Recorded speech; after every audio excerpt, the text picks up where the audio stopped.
Hyderabad match তো ভাই officially Lucknow বাইরে চলে গেল, সেমিফাইনালের রেস থাকে। তো ভাই এই ম্যাচে সব এত কিছু কান হয়েছে যা বলার কথা না ভাই। অভিষেক শর্মার রাটি ও গুলো দুজন কারণ সত্যি ক্যাসালটাকে খুব ভালো লেগেছিল ঝগড়া দেখে।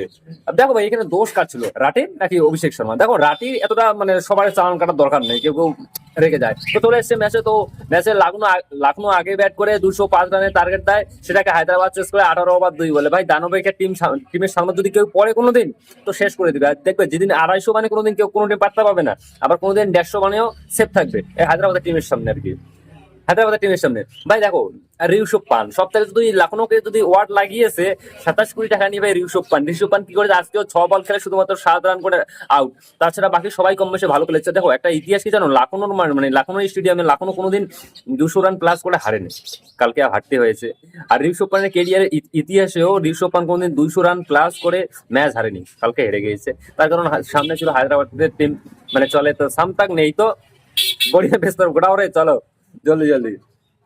তো এই ছিল ম্যাচের কাহিনী। দেখো অভিষেক শর্মা আবার রাঠি, ভাই রাঠি যে আছে ঠিক আছে, এটা মানে সবাইকে ভাই কি দরকার আছে?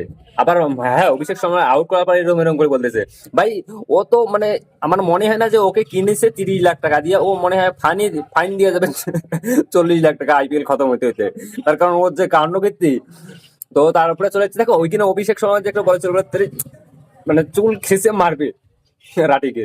এই ছিল কালকের ম্যাচের কাহিনী। সত্যি গুরু কালকের ম্যাচের সব থেকে হাইলাইট প্রশ্ন হচ্ছে এটাই যে অভিষেক শর্মা এবং রাটির ভয়ঙ্কর লড়াই। খুব মজা এসেছে। কার কার দেখে মজা লেগেছে আমাকে বলো তো। অভিষেক শর্মা যে বলেছিল না আমার সব থেকে এই স্টোরি ভালো লাগছে, গুরু দেখে দিয়েছিল।